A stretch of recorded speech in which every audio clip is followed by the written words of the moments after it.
We are excited to talk today about how you can use G2 as a part of your competitive strategy. And we're going to cover a lot of ground, everything from using features of our content, like our compare reports or your reviews themselves, as well as using intent for your competitive campaigns. And then also just using the intelligence that you can get from G2 to inform your go-to-market strategy and help you with those strengths and weaknesses against competitors as you're building better products and messaging. So with that, we will get started. So this is meant to be a more casual session. That's why we're kind of here with you on Zoom. So if you want to come on camera, that's fine. If you want to use the raise hand function or use the chat, please do. And we would love to make this interactive and answer questions for you.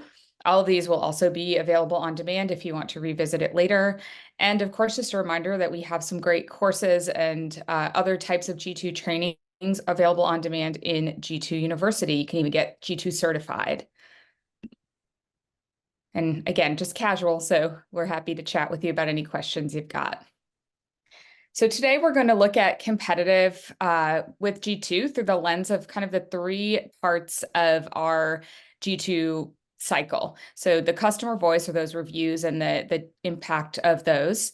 Intent data and using that as part of your pipeline strategy. And then again, those deeper insights in that market kind of planning and strategy, battle cards, things like that, that you might have on the go-to-market side. And we'll leave time for questions. So here are kind of those three areas that we just chatted about. So we've got different products. You might know these by different names. So if you have questions about what products you have, definitely feel free to let us know. We have had different plans over time, but kind of amplifying customer voice with your profile and reviews, powering your pipeline with intent and content. And then our market intelligence product is our deep strategy product. So we'll talk a little bit about what you can do with what's available on the marketplace and then how you can go deeper with market intelligence. Now let's kick it off with customer voice. So why do we lean into customer voice so heavily here at G2? Obviously, we are kind of the foundation of the G2 experience for both you as a vendor, as well as for people who are coming to G2 to look for information about software and services purchases, is that authentic feedback, those reviews, that customer voice. And this is data from our latest buyer behavior report that we just released. Shout out to that. You can download it if you haven't. It's got really interesting information about the trends we're seeing over the past year. But in that, 77% of B2B buyers did say that they use third-party review sites like G2 and others as a source of information when they're considering their purchase. So we know this information is something that people seek out. They come to us. They find it very valuable. And then also an interesting thing, one of my big takeaways from this report this year is that shortlists are getting shorter. So almost half of buyers had only 3 or fewer products on their shortlist of the products they were actually going to consider, get demos of, things like that.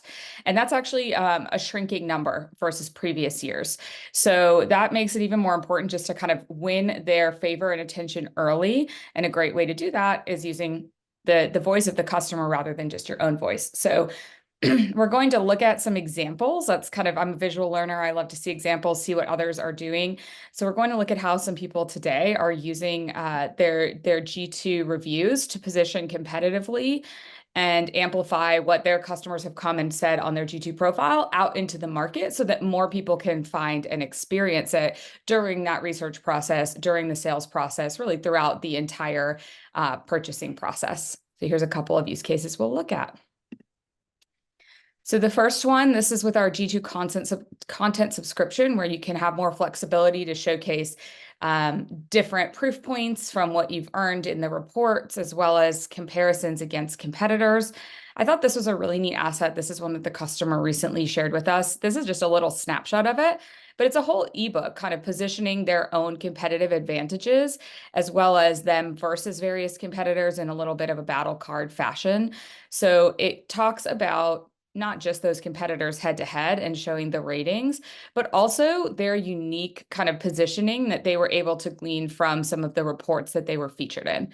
So G2 has a lot of different report types, and you get badges for a lot of different things, as I'm sure many of you have noticed if you're G2 customers today. And sometimes it just takes like looking through those each cycle to see if there are areas where you're really shining and standing out. In this case, this company has chosen to feature their badge for most implementable, if I can say that, say that 3 times fast. But that's one of the advantages of having these kind of different rankings and different badges is that sometimes you're going to stand out in one area more than others. And even if you're not, say, at the very top of your grid for the overall grid, you may be a really, really strong player in certain areas where your competitors are not. And in this case, they had some data around going live faster, which shout out to our ongoing buyer behavior research is always one of the top things that comes up for customer expectations. So the expectation of a really fast return on investment. So it's a great thing to showcase that they can lean into, and they were able to just kind of find that niche to really show off something that's maybe special about them or that they do a lot better than their competitors. This was a long document. This is just a snapshot. So within it, they had, comparisons to different competitors, maybe for different situations that they may be in or different segments, company sizes, things like that. So again, even company size is another one that like we might have. You might be best for small businesses versus large. There's a lot of different ways to lean into your unique advantages with this data. This is using some of our kind of basic website widgets and just, again, a way to amplify that voice and your position outside of just what's already on G2. So in this case, they're using our review widget to show off some of their great reviews. And this is within their own website, Human Interest. So you can see here at the top, this is on their site. They have a whole section under their solutions where you can say, see their G2 reviews and voice of the customer information. They've embedded the grid here where they are a leader, great position to be in, as well as those kind of real customer comments right within their site. So as people are exploring on G2, they're going to find this information. But as people are exploring on their own website, different part of the sales cycle, they're going to find that competitive positioning there, showing off that leader status. This one was really, really neat. I loved this example. This is an example of taking that website showcase a bit further. I've got this embedded video here. This was almost like a cross of the two assets that we looked at. So a really in-depth comparison similar to that PDF we saw, but put into a fashion that is interactive and digital on their website. So they have showing off their own position, again, their own unique competitive advantages here. If you can't really read on the paused screen, but it has things like quality of support, performance, ease of setup. So finding the areas where they really shine versus their competitors and having those played out as like a positioning for them versus competitors. And then as we move through, as you move down the page, if you're considering them versus a certain competitor, they do have the full comparisons where they go a little more in depth versus that person and showcasing the areas where maybe they stand out, showcasing the comparison data as well as some of their badges. So again, just amplifying that voice even louder, getting the most out of what they've already done with their review collection strategy. Shout out for these compare reports. I did want to draw attention to a relatively new feature released a couple of months ago in my G2. If you are on our latest version of content subscription, you can actually generate the compare reports yourselves in a lot of cases, depending on the format you're looking for. This used to be something that you had to work with your G2 CSM, your G2 rep on creating, but we wanted to make it easier for you to get what you're subscribed to. So you can now create your own comparison report up to 5 competitors in the report right within my G2 in this kind of self-service tool. And one last showcase on, again, taking what you've already done, the hard work of earning those badges, earning that position, and collecting those reviews, and amplifying it beyond G2 itself. This is a social content example. Of course, we see badges and things on social all the time. It's one of our favorite things to get excited about when we see you all sharing your badges, sharing your reviews. In this case, though, it's a specific competitive comparison. So wanted to highlight it in the context of this competitive positioning discussion that we're having today. And Active Campaign, who's got great standout examples. Actually, we will talk about another part of their strategy later in today's presentation. But they're calling out the likelihood to recommend, which is a similar to like an NPS score, right? Theirs is higher than some of their closest competitors that maybe they're always head to head against. So they've chosen to highlight that right here in their social ads. And you can do this even more effectively by pairing it with intent data of people who are doing those types of comparisons. So I'm going to hand it over to Michael to talk a little bit about how to activate that intent strategy for competitive. Cool. Thanks, Laura. I'm actually going to ask a question before I get started. So you can raise your hand or put it in the chat. But I'm curious if any of the folks with us are growth marketers, lead gen marketers, demand gen marketers, campaigns folks. All right, see, we've got one. Hey, Tina, anybody else?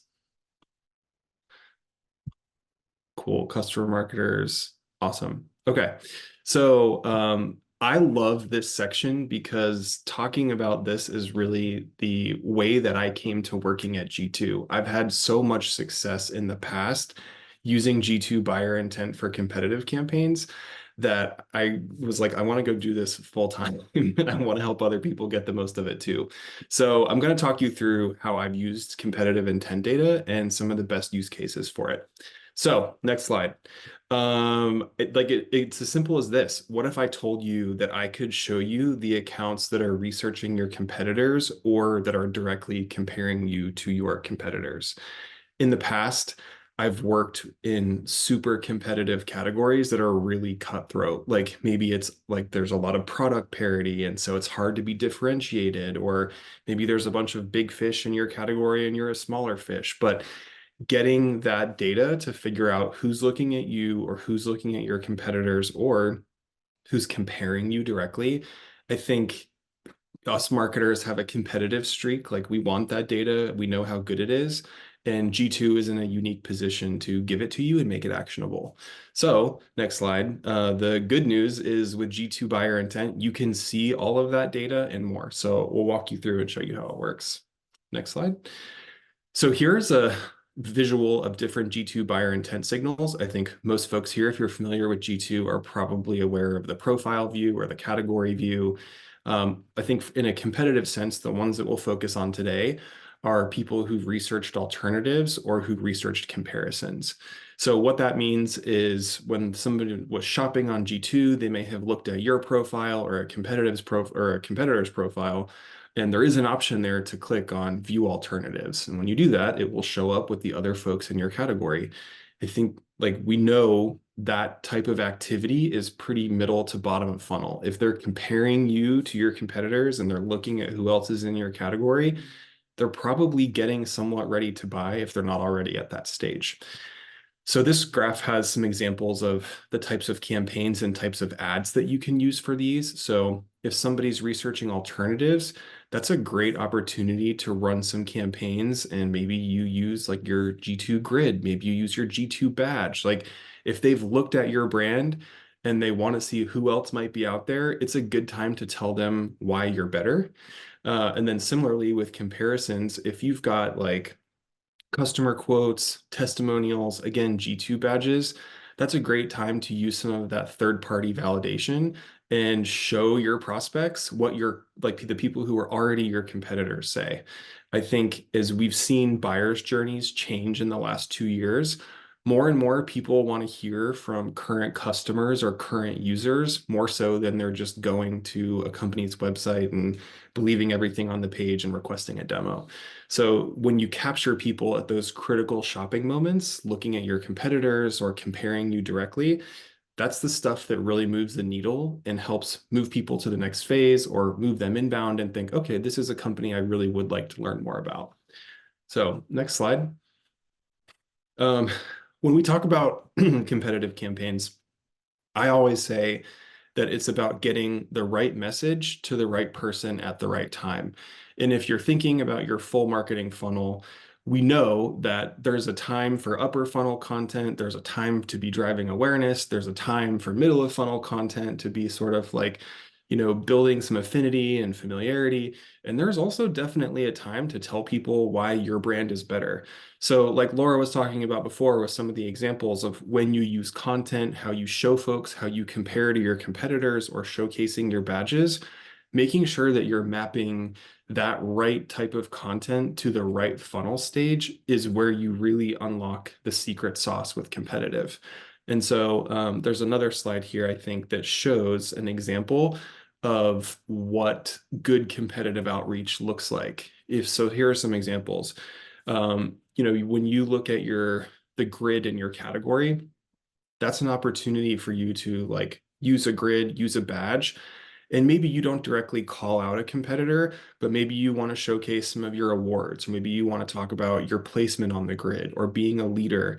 Those messages, again, in combination, sometimes depending on the intent signal, with things like customer testimonials or success stories, like those are the things that really start to shape a person's perspective as they're getting to the middle and lower part of the funnel, thinking, do I want to add this company to my short list? Like similar again to what Laura was saying, one of the things we've seen is short lists are getting shorter. And so if you're not making it to the short list, then you're probably not moving to the next phase. So next slide. Here are a couple of my favorite use cases for competitive campaigns. The first one is, like I was mentioning, if you are in a highly competitive category. So I'll tell you, I came here from the sales engagement space where there's Sales Loft and Outreach and Gong and Groove. And, I know that there's a ton of super competitive categories on G2, product management software, project management software. So if you're in one of these categories that are really cutthroat, I've seen where using competitive intent well makes a difference. Like you can capture people, you can convert people, you can get in front of people who didn't know that you exist. And that's definitely one of the best use cases for competitive intent.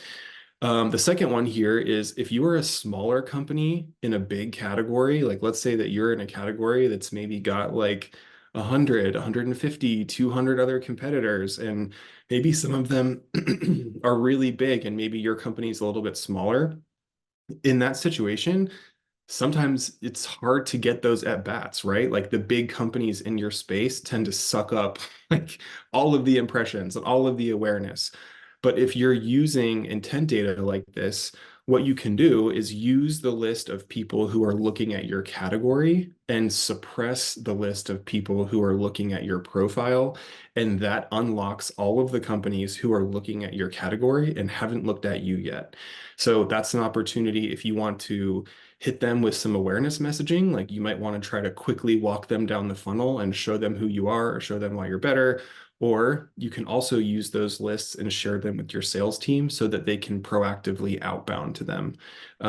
Being a director of demand gen here, I get sold to a lot. And there's definitely been situations where I've been looking at a solution or looking at something, and all of a sudden, like when I get a really well-crafted message from a competitor that says, like, hey, I saw that you were looking at this category. We're a leader on G2. Here are a couple of awards that we won. Like, I'd love to be considered. Could I show you more? Those are the things that like really do make a difference. So when you're a small guy in that space and you're looking for more of those opportunities that the big fish are kind of sucking up, buyer intent is a good opportunity to use that data and figure out who else is shopping. And the last one here is customer churn. This isn't all just about net new. If you are getting intent signals from accounts that are current customers, and it's showing that they're comparing you to your competitors or they're looking at your alternatives, guess what? They're a risk. And so you can use G2 buyer intent to look at those accounts and cross-reference them and see when you've got a customer account that's showing up looking around. And if that's happening, same thing. This is the time for your CSM or your AE to reach out to that account. And maybe it's a gentle push. Maybe it's like, hey, love to hop on the phone, want to make sure that you guys are getting the support that you need. Maybe it's an opportunity to reach out with a piece of content or something like that. But I think if we know anything over the last couple of years, like churn has been a struggle. And so buyer intent helps you protect customers who may churn just as much as it helps give you insights on new customers. So next slide. Here's an example of what some of that outreach would look like. you could assume here that maybe the buyer is familiar with your competitors or you've seen them looking at your category. So this is a good message that maybe doesn't directly call out a competitor, but it says, hey, in a crowded market, it might be hard to find, one provider that you trust, or you've probably been doing a lot of research and you've looked at some, companies in this space. Like, here's an opportunity for me to tell you a couple things, like maybe it's an award, maybe it's a grid placement, maybe it's a user or a customer story. Like, would you like to chat more about it? I think this is the type of thing where you can use a template like this and capture those people in that moment and see, like, hopefully you're getting their interest, and that's where you're able to drive more inbound. Next step. So I think I always love this slide because one of the questions that we always get here is, okay, cool. So like we get this data, where do we use it? How can I use it? And I think one of the questions I get the most is, okay, if I'm using G2 buyer intent, how many leads will I generate with it? And when I talk to people about this, what I say is G2 buyer intent is the data, and where is the audience, and where you use it is up to you. So I work in demand gen. For me, my team uses our own data in LinkedIn and 6sense and HubSpot and Marketo. So you can take the audiences that you're getting from G2, whether, like I was saying, whether it's people looking at your category, people looking at your profile, people comparing you, you can pipe that into your advertising platforms, your account-based platforms, your sales intelligence platforms, like anything. And whether it's marketing or whether it's sales who's using it, you've got, like, the options here are literally limitless. So I think that we have a lot of great integrations depending on what you use in your tech stack. And if you've got questions about how to integrate with buyer intent or best use cases for connecting them and how to use them, feel free to connect with me on LinkedIn, shoot me an email. I'm always happy to help with that stuff.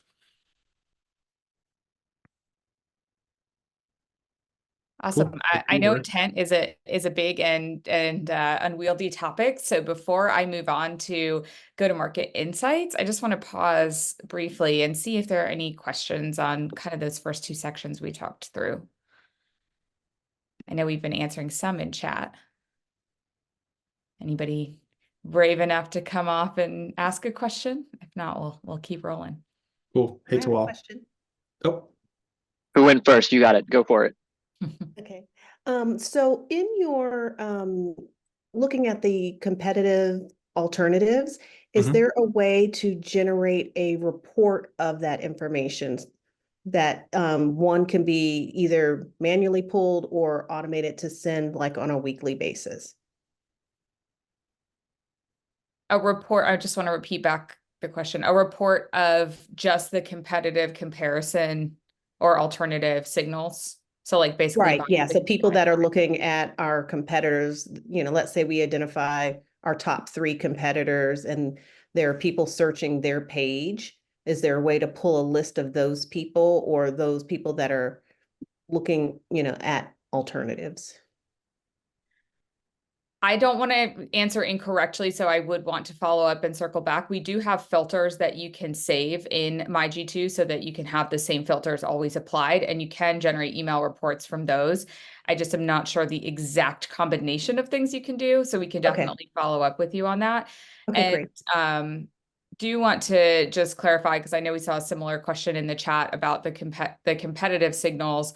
We don't reveal all of the data of, and this is good for you to know too, as someone with a profile on G2, we don't reveal all of the data about who is looking at the individual profiles signal-wise. So with the competitive, when we're talking about using the competitive intent, we're talking about using things like, great example of how you can ratchet it down by doing people who are looking at your category but not at you.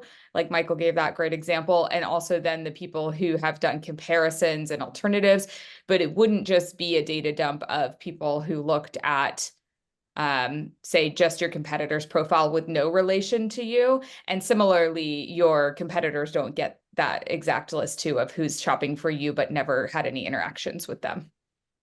Okay. And we can follow up with more detail on the filters. All right, Talal. Sure. Hey, G2 team. Yeah, I've been using G2 for a while. Big fan. Question. I had a colleague actually say something along the lines of they were able to provide a list of their customers to G2, and G2 is able to give them back the percentage of those customers who actually visited G2. And so in a way, he was able to show leadership, hey, here's the use case for why we're prioritizing G2, making numbers up here, but 30% of actually our customers visited G2 at some point. I'm curious, is that tier specific? I had never heard of something like that. How would something like that be how can I do that essentially? Yeah, great question. So we do that. It's right now a fairly manual process on our end. So it's not something you can go in My G2 and do yourself.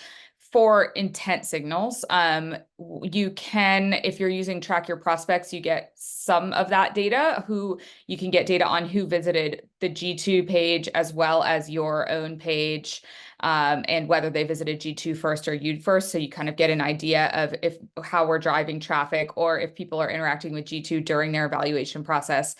From a traffic standpoint. And then for the intent comparison, especially if you want to get into providing us a deeper level of data like deal sizes and things like that, I would speak with your account manager. They usually can get you in the queue to have one of those run. It's something we often do as part of like our business review process, especially before renewal, things like that, so that you can see the value that you got from G2 throughout the past year. And we just did implement a little bit more scalable way to do it. So I think they have maybe capacity to do more than they have in the past, but it would just be a conversation with your account manager, asking if they can run that. We call them like a value assessment. And just, there's a phrase you mentioned, it was if we use Track Your what? I'm sorry? Track Your Prospects. So Track Your Your Prospects is available for anybody on any kind of upgraded plan. And that is like a little kind of like a tracking pixel that you would implement to actually track people going back and forth between your website and your My G2 page. So anybody on our core plan or above, or previously essential plan, if you're on our old plans, can look at that from a traffic perspective, but it's not quite as detailed as like the intent comparison that they can run offline for you. Got it. Sweet. Thank you. Yeah. Cool. Adrian, I saw your question too, about how does G2 compare, or like who are our competitors? So some of the folks we hear most recently are like Trust Radius or Gartner Peer Insights or Capterra. I think there's a couple differentiators for G2. The primary one is really scale. We have more than 90 million buyers a year that come to G2. So far and away, we have the most traffic, which ends up really giving you the best snapshot of who's shopping and who's in market. I think I speak as a previous user of Gartner Peer Insights and Capterra. There's also, I think the last time I used it, there were some of the models where it's like you had to pay for placements on pages and things like that. And like your bids went up and down depending on your page placement and stuff like that. G2 doesn't do those types of things. So I think the models are slightly different, but I think one of the biggest things we see is just that G2 has much more reach and higher scale with so many more buyers. Cool. Any other questions before we move on? All right. Awesome. Feel free to keep them coming. Okay, so kind of the third leg of the stool here that we're going to talk about is using the customer voice data that you're getting from G2, not for those external campaigns, which we've been talking about in the previous two sections, but for your own internal team to inform your strategy, help you learn maybe what direction you want to head in from a product development perspective, or where you can lean in from even kind of less tangible things like in the support area where maybe competitors are lacking. So we will talk a little bit about that. And I found this quote along my kind of journey reading about customer centricity recently, which was a quote from Amazon on their philosophy on customer centricity. And I thought it was just a little bit fun, as we're talking a lot about obsessing about our competitors and our competitive strategy in today's section. But actually what we should be obsessively focusing on is the customer, which will naturally create that best-in-class experience. Whatever your feelings about how Amazon runs their business, I think this is an interesting thing to keep in mind, just always keeping the customer at the forefront and that voice of the customer shining through. So I was recently, I'm in product marketing for our team, and I was recently at a product marketing event where there were many G2 customers, and we were sharing best practices and skills. And everybody was talking about how hard it is from a customer and product marketing perspective to scale this voice of the customer, to talk to enough customers, to capture enough customer stories, enough customer feedback, and how it's just really getting harder and harder with a lot of times less and less resources. And one thing I just wanted to get up there and shout was, hey, none of you are mentioning that you're using G2 to do this, even though many of you are G2 customers. So I just thought this was a little bit of maybe a hidden gem that sometimes people forget about, and that is that G2 can be a really strong source of intelligence on what your customers want, what your customers are thinking and feeling, not just about you, which is great, great, great for, but also about your competitors with any of the data that's freely available on the marketplace. Or if you're on our market intelligence product, you get an even deeper kind of behind the scenes cut of that data for yourself and other competitors in your category. So you can kind of think of it as an always-on focus group, both for your products and for your competitors, especially if you're in a category with a lot of volume where people are constantly getting fresh reviews, more reviews. If you didn't know, review recency or kind of the freshness of those reviews does impact the G2 algorithm. So it does impact your grid placement. And it's to your advantage, even if you have a lot of reviews, to make sure that you have recent reviews. Data shows us that buyers do value recent reviews over reviews from a few years ago. And so this is just something to keep in mind, to be mining this data on both your own product and your competitors. For your own product, depending on your package, you can also add custom questions to your review form. So if there's a particular type of data that you're looking to collect, maybe around a specific direction you're heading or initiative or something you've recently launched, keep in mind you do have that custom question feature for your own review form. So I wanted to talk a little bit about some basic ways to do this, as well as some more advanced if you are on or interested in our market intelligence plan. With the basics, reading your reviews and your competitors' reviews and kind of cataloging trends that you're seeing over time. We help you with that with our recently released pros and cons. This is an AI-driven functionality where we are using natural language processing to go through all of the reviews that people have submitted and surfacing pros and cons about different categories and different tools. If this is not live in your category yet, it is slowly rolling out. We're live in many, many categories already, but we're adding more throughout the rest of the year. So if you don't see pros and cons on your category today, you probably will soon. Frequently asked question, how can something be a pro and a con? Sometimes it is. Sometimes people have varying opinions on whether something is a good feature or a bad feature. So we get that question a lot. Using like the grids, as well as some of those more niche reports like the implementation index, to look for big shifts or white space where no one stands out.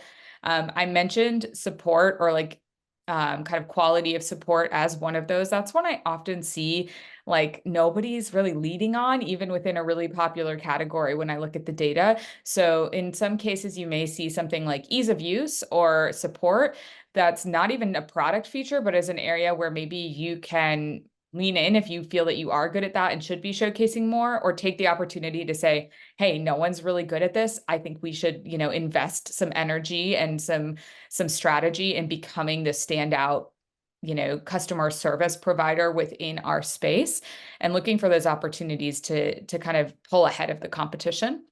And then watching for emerging comparison trends or new leaders in your space. So we add thousands of products to G2 every year between what we index in our taxonomy of all of the software tools out there, services providers out there, as well as tools that people add themselves. So it is mind-blowing how fast some categories are growing, especially if you are in a new category, like some of the AI-related categories. And you'll see new players pop up and move very quickly up the grid. So it's a great way to kind of clock who's moving up in kind of prominence within these categories, or if there's, sometimes we break out niche categories. One example is a few years ago, we didn't have a category for interactive demos on G2 because it was a fairly new technology. Now, not only do we have a category for those interactive demo tools, but we have multiple integrations with them on your G2 profile. So that shows just how fast things can change in a period of 2 years or so. And it can be a great way to keep track of who's coming and going in your space. as a basic user, you do see some of your comparison trends for intent, your recent comparison trends, most popular comparisons, things like that, that you can keep an eye on as well to see if someone is rising in prominence from a competitive standpoint. If you are on our market intelligence plan, or if you are interested in learning more about that, that is our deeper go-to-market knowledge plan, where we take a lot of this marketplace information and present it to you in a more usable, trackable, like dig into the real nitty-gritty data type of way. So you get more than what's available on the public marketplace, and you get different views of it. So we're going to show you who win-loss like trends, like who's shifting from one tool to another if they reported that in their review. So losing and gaining market share, more comparison data, comparisons that are trending up and down and how quickly they're trending up and down, perceived feature level like prominence. Are you better or worse at this particular feature than others? So it's a lot of the data that we collect in our review forms and through our buyer behavior intent behind the scenes, but presented to you in a deeper and more investigatable way to look for those go-to-market trends. And you can also integrate all of that data into other business intelligence systems that you might be using, like Snowflake, so that you can share it across the different kind of things that you're doing internally to build algorithms about competitive trends or go-to-market strategy. So it's a relatively new tool at G2, and if you have questions about it, we're definitely happy to show you more or give you a demo, little sneak peek at some of your data, so you can understand those more advanced go-to-market data applications. And I promised that I would circle back to ActiveCampaign as another example. They've been very generous to share a lot about their G2 strategy. They spoke on stage with our CEO at SaaStr and shared a little bit about what they do and how they embrace customer voice as a way to track customer happiness, really. They have a pretty advanced process that they've developed. They have over 10,000 reviews on G2. So if they can read every review, you can read every review. And this is just a little bit of some of the things that they shared about how they become customer obsessed and use G2 in their go-to-market strategy. So their chief product officer, as well as their CEO, do really claim that they read every review. Of course, I'm not looking over their shoulder, but they also have a number of pretty interesting processes to flow that data out within their organization. They flow their reviews into Slack so that people can easily keep up with new reviews. They also have some more advanced sentiment analysis that they do, passing that feedback into their CRM so that it's associated with the customer who left the review in the case that it's not an anonymous review. And then they can flag and escalate follow-ups if somebody is giving them negative feedback or seems to be unhappy in their review. Of course, you can also read reviews for your competitors and kind of get that same idea of maybe what people are loving or not loving about those competitive products. And then they also mentioned if they notice a competitor is increasing their review generation efforts and getting a lot more reviews, they actually ratchet up their use of review campaigns and mirror that as well, so that they can kind of maintain that fresh review status as well. And in the session, she talked a lot too about how they embrace the negative feedback and how reviews are an always on program for them. So they have a consistent flow coming in, and they're not afraid of sometimes getting one or two bad reviews, because they're actually using that to learn, improve their product, and really have that focus group that we talked about from their customers. So just to kind of wrap us up to the three things we talked about today, we talked about amplifying customer voice. So letting your customers provide the proof and then extending that reach, shouting it from the rooftops on your website with custom reports, sales materials, things like that. We talked about competitive intent and how you compare that with that customer voice messaging to reach the right person with the right message at the right time. And then we talked about using G2 as a source of intelligence for both your own product as well as competitive products to plan your go-to-market strategy. And we will again pause for questions and discussion and all of that good stuff before we close out with a few reminders for you. See some things in the chat. We've got some links dropped. Looks like we're keeping up with those pretty well. Anybody have, okay, Adrian, you got your hand up. Thanks, Laura. I'm just wondering if your team, if you could speak to just like protecting the integrity of the review process or the reviewers themselves. I'm just reading a little bit about that, and it seems to be a thing. I'm sales manager and account executive for a software company in the workforce management space. So I'm just wondering if you could comment on just. Do you mean like the authenticity of the reviews? Yeah, like I'm just just at the absolute beginning of just trying to understand this, and that we've been in the market for a long time. So it's like, yeah, priming the pump. We've got some big, we're one of those little fish in a very competitive solutions space. Yeah. So Yeah, definitely. We have a number of things in place to protect the authenticity and integrity of the reviews to the best of our current ability. Some of those things include like the verification that happens at the actual review level. So either having to provide, screenshots of the product that you actually are using, things like that, as well as syncing with your LinkedIn or other forms of SSO logins to protect kind of that identity integrity side of things. We do also have an actual human review team who goes through and reviews things and looks for things that are commonly identified as maybe not kind of like somehow made it through that first layer of protections that are on the actual review form themselves. We can send some information. We have kind of a whole guide to how we do our what we call review moderation and approval process and what that team does, what they look for. And then also most recently, I think kind of the thing that's on everybody's mind is how is AI potentially going to be changing the game with generative AI reviews and things like that. So we do have kind of our current policy on that, where we don't accept any reviews that we can detect as completely generated by AI. We do acknowledge that AI is helping us all do our jobs better with things like Grammarly and kind of like helping to enhance your review writing, which we view as different than going to ChatGPT and saying, hey, write a review of this software, which ChatGPT has never used. So so we are looking for those signs and signals as well as part of our moderation process. And like I said, we can send you, there's a page where I can send you more to read about kind of the complete moderation, but we do take it very seriously. We are continuously iterating on that. So we're looking at some new functionality that is not available yet, but how can we like let vendors, for example, provide a list of approved clients and things like that so that we can have additional checks in place. That's things we're looking at innovation for, not something available today. And then as far as soliciting reviews from people who use your software, we do offer some in-app type integrations where you can, that way you kind of bypass some of those authenticity hurdles or authenticating hurdles for your reviewers, because you can say like, hey, they're actually reviewing this from within my tool using something like Appendo or some of our review kind of buttons that we have, where you're basically saying, I'm authenticating this person because the only way they could have accessed this was from being logged into my tool, for example. Terrific. Thank you so much for that really thorough answer. Yeah, I mean, we feel very passionate about this. Obviously, there are bad actors out there. I wish I could just stop that from existing, but we are continuously looking at ways to make sure that we're, maintaining the authenticity. Terrific. Thank you so much.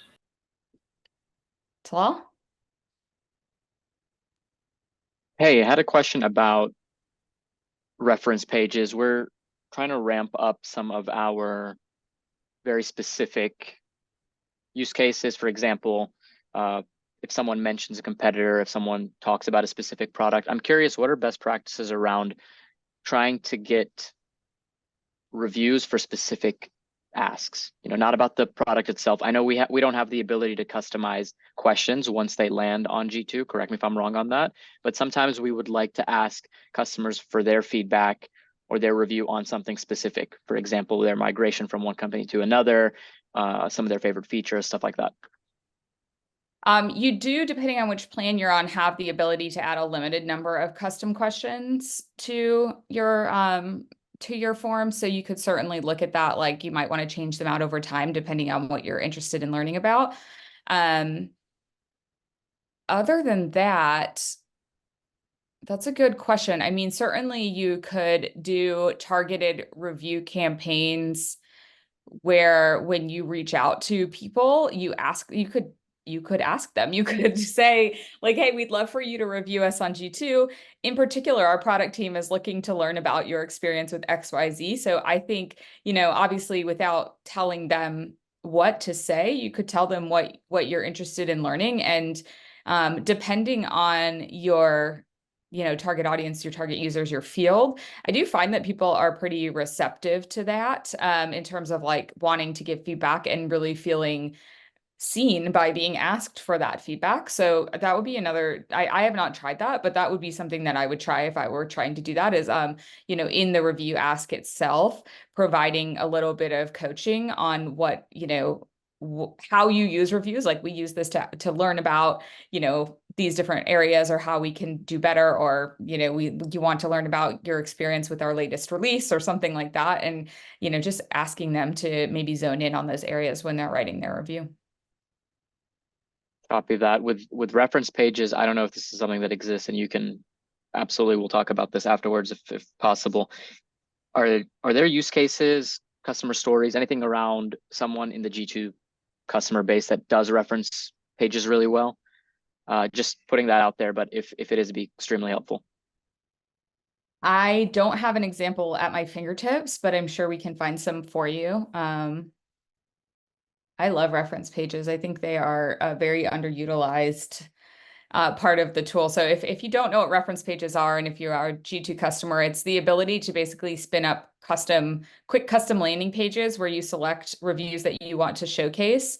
And so you could have them for different topics. For example, we have one for our own product that's specific to reviews about buyer intent, since we do have different parts of our product. So you could have them about, different company sizes, different parts of your product, different competitors, and you can really easily spin those up, populate the reviews that you want without having to, maybe work with your website folks to create something on your end. So yeah, I'm jotting some of these down and we can follow up with you.